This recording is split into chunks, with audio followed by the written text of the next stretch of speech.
Hello student, I am Jilajit Yadav, class 12, chemistry. Our topic is factors affecting rate of adsorption. Our topic is factors affecting rate of adsorption. तो हमने बता रखा है कि adsorption के to component होते हैं, एक होता है एडजॉर्बेंट और एक होता है एडजॉर्बेट। कौन कौन से कंपोनेंट होते हैं? एक होता है एडजॉर्बेंट और एक होता है एडजॉर्बेट। एडजॉर्बेट क्या होता है? जो एडजॉर्ब होता है। एडजॉर्बेंट क्या होता है? जो एडजॉर्ब करता है। तो फर्स्ट, नेचर ऑफ एडजॉर्बेंट, यानी जो एडजॉर्बेंट है उसका नेचर कैसा है। तो अगर मान लेते हैं हम कि जो एडजॉर्बेंट है उसका रेजिडुअल फोर्स, इसमें टू टॉपिक्स हैं, रेजिडुअल फोर्स बहुत ज़्यादा हो। क्या हो? ज़्यादा। अगर रेजिडुअल फोर्स की वैल्यू ज़्यादा होगी तो इसका मतलब ये हुआ कि किसी की भी वैल्यू ज़्यादा होती है तो इसकी स्टेबिलिटी कम होती है। अगर फोर्स की वैल्यू ज़्यादा होती है तो उसकी स्टेबिलिटी कम होती है, वो स्टेबल कम होता है, वो हमेशा एक्टिव रहता है।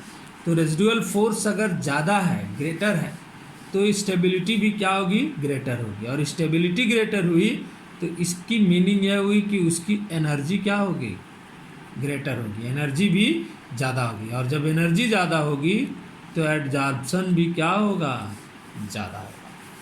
If the value of residual force is greater, then stability is lower. If stability is lower, that means energy is greater, and energy is greater, that means adsorption is greater. यानी क्या मतलब हुआ कि adsorbent की जो energy अगर greater है तो इसकी मीनिंग यह होती है कि वह क्या करता है? बहुत ही तेज़ी से, फास्टली, रैपिडली, वह रैपिडली क्या करता है?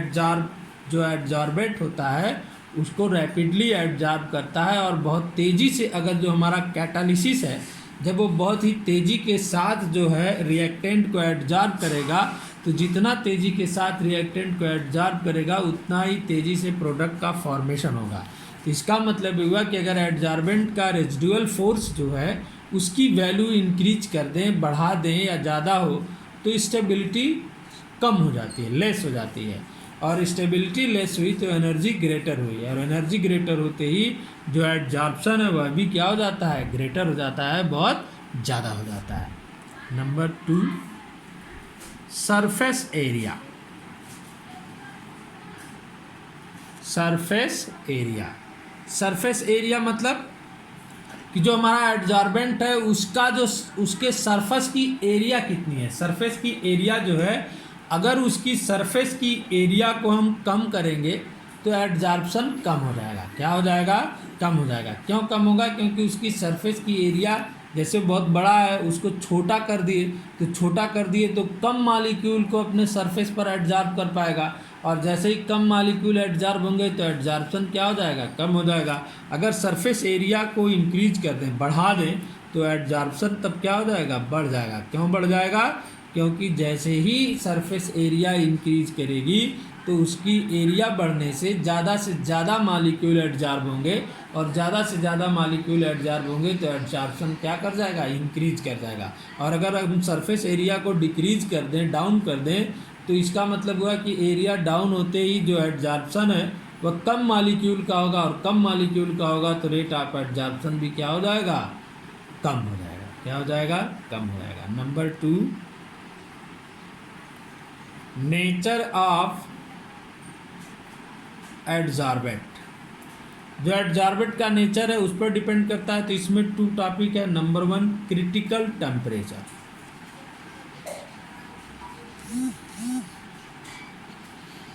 क्रिटिकल टेम्परेचर, क्रिटिकल टेम्परेचर क्या होता है? ऐसा टेम्परेचर जिसके एबव जाते ही कोई गैस लिक्विफाइड न हो।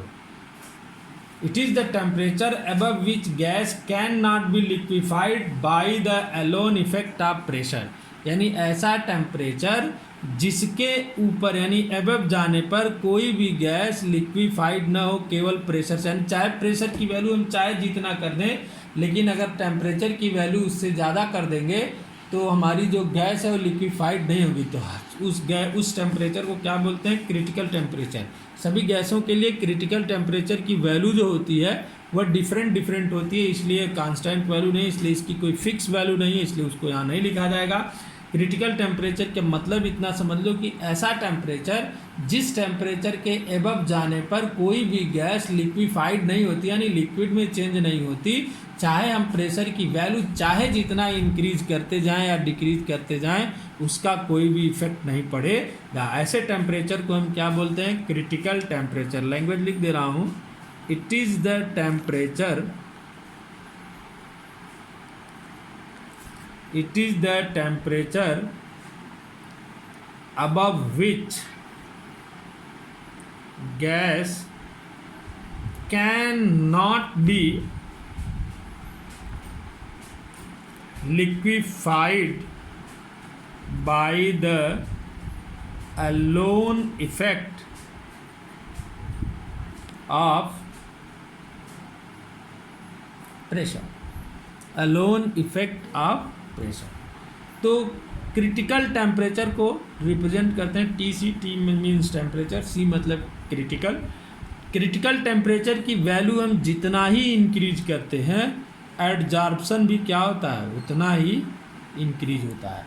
यानी क्रिटिकल टेम्परेचर हम जैसे ही इंक्रीज करते जाएंगे इसकी वैल्यू को, तो हमारा एडजॉर्प्शन भी इंक्रीज करता जाएगा। क्यों इंक्रीज करता जाएगा? क्योंकि क्रिटिकल टेम्परेचर की वैल्यू जब बढ़ती जाएगी तो जो गैसीय मॉलिक्यूल होते हैं वो बहुत ही रैपिडली जो सॉलिड हमारा कैटालिस्ट होता है उसके सरफेस पर बहुत ही रैपिडली जाते हैं और अट्रैक्शन बढ़ जाता है। यानी कि क्रिटिकल टेम्परेचर की वैल्यू हम जितना इंक्रीज करेंगे एडजॉर्प्शन की वैल्यू भी उतनी ही इंक्रीज होती है। Number 2, compressibility factor. Compressibility factor 9th 10th में पढ़े होंगे सभी लोग। कंप्रेसिबिलिटी फैक्टर को जेड से डिनोट किया जाता है। कंप्रेस मतलब ही होता है किसी गैस को कंप्रेस करना। तो गैसें कंप्रेस होने पर लिक्विड में चेंज होती हैं, कन्वर्ट होती हैं कभी कभी। तो इसके कंप्रेसिबिलिटी फैक्टर को हम जितना जो है बढ़ाएंगे, कंप्रेसिबिलिटी फैक्टर की वैल्यू जितना इंक्रीज करेगी एडजॉर्प्शन उतना ही डिक्रीज करेगा। यानी कंप्रेसिबिलिटी फैक्टर की वैल्यू अगर हम इंक्रीज करते हैं तो एडजॉर्प्शन डिक्रीज करेगा। क्यों डिक्रीज करेगा? क्योंकि जो गैसीय मॉलिक्यूल हैं वो कंप्रेस होने लगेंगे। क्या होने लगेंगे? कंप्रेस होने लगेंगे। और उनके कंप्रेस होते ही एडजॉर्प्शन भी क्या करेगा? डिक्रीज करेगा। इसका मतलब कंप्रेसिबिलिटी फैक्टर की वैल्यू को अगर हम डिक्रीज करें तो हमारा एडजॉर्प्शन क्या हो जाएगा? इंक्रीज कर जाएगा। क्या कर जाएगा? इंक्रीज। यानी कि अगर एडजॉर्प्शन हम बहुत ज़्यादा कराना चाहते हैं, यानी ज़्यादा तेज़ी से रिएक्शन कराना चाहते हैं एडजॉर्प्शन से, तो हमें कंप्रेसिबिलिटी फैक्टर की वैल्यू को क्या करना पड़ेगा? डिक्रीज करना पड़ेगा। क्या करना पड़ेगा? डिक्रीज करना पड़ेगा। Number 3, effect of temperature. Effect of temperature. Temperature का इफेक्ट दो तरह से होता है। जैसे अगर हम फिजिकल एडजॉर्प्शन कराएं, कैसा एडजॉर्प्शन कराएं? फिजिकल एडजॉर्प्शन कराएं। तो फिजिकल एडजॉर्प्शन में अगर हम ग्राफ जो है टेम्परेचर और मॉलिक्यूलरिटी के बीच ग्राफ हम अगर प्लॉट करें तो हमें कुछ इस तरह का ग्राफ मिलता है, कुछ ऐसा मिलेगा। तो जो हमारा फिजिकल एडजॉर्प्शन होता है वह टेम्परेचर इंक्रीज करने पर डिक्रीज होता है। क्या होता है? डिक्रीज होता है। कौन? फिजिकल। इधर वाले ग्राफ के नीचे मैं लिख दे रहा हूँ physical adsorption. Physical adsorption temperature increase करने पर डिक्रीज होने लगता है। क्यों ऐसा होता है? क्योंकि जैसे ही हम टेम्परेचर को बढ़ाते हैं तो अट्रैक्शन फोर्स जो होता है वह कम होने लगता है। और अट्रैक्शन फोर्स कम होते ही जो मॉलिक्यूल होते हैं फिजिकल एडजॉर्प्शन में वो सरफेस को छोड़ने लगते हैं। क्या करते हैं? छोड़ने लगते हैं। तो सरफेस की तरफ नहीं जाते, सरफेस को छोड़ने लगेंगे तो एडजॉर्प्शन क्या हो जाएगा? डिक्रीज करेगा। लेकिन केमिकल एडजॉर्प्शन में थोड़ा सा इतर होता है। जैसे अगर हम केमिकल एडजॉर्प्शन में ग्राफ प्लॉट करें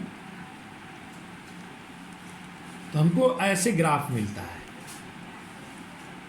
तो केमिकल एडजॉर्प्शन में पहले क्या होता है, टेम्परेचर इंक्रीज करने पर एडजॉर्प्शन भी इंक्रीज करता है, लेकिन सैचुरेटेड टेम्परेचर के बाद, यानी ऐसी पोजीशन जहाँ सैचुरेशन हो जाए, तो सैचुरेशन पोजीशन के बाद जो एडजॉर्प्शन है वो क्या करने लगता है, डिक्रीज करने लगता है। क्या करने लगता है, डिक्रीज करने लगता है। तो मोस्ट इंपॉर्टेंट है, यहाँ से डिफरेंट पूछ सकता है, तो याद रखो सभी लोग, टेम्परेचर का जो इफेक्ट है फिजिकल एडजॉर्प्शन पर अलग होता है, केमिकल एडजॉर्प्शन पर अलग होता है। फिजिकल एडजॉर्प्शन पर क्या होता है, फिजिकल एडजॉर्प्शन पर टेम्परेचर की वैल्यू इंक्रीज करने पर एडजॉर्प्शन डिक्रीज करता है, लेकिन केमिकल एडजॉर्प्शन में पहले इंक्रीज करता है, यानी पहले टेम्परेचर को हम इंक्रीज करेंगे तो इसकी वैल्यू इंक्रीज होती जाएगी और बाद में इसकी वैल्यू क्या होती है, डिक्रीज होने लगती है। क्या होने लगती है, डिक्रीज होने लगती है। Next, effect of pressure.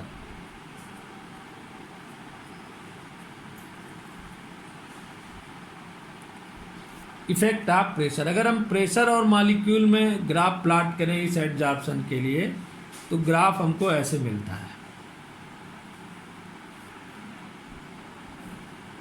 ये सैचुरेशन प्रेशर है।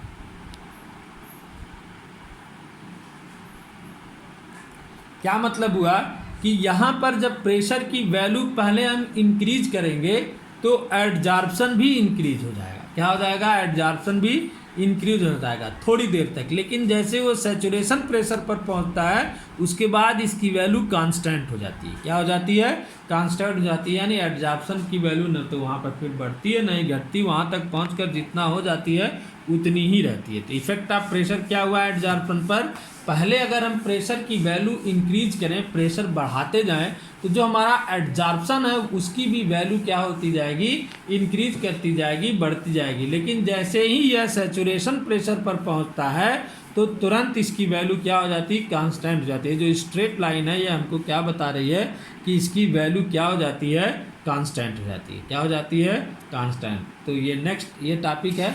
अभी थोड़ी नेक्स्ट वीडियो में हम लोग अभी कोलॉइड पढ़ेंगे।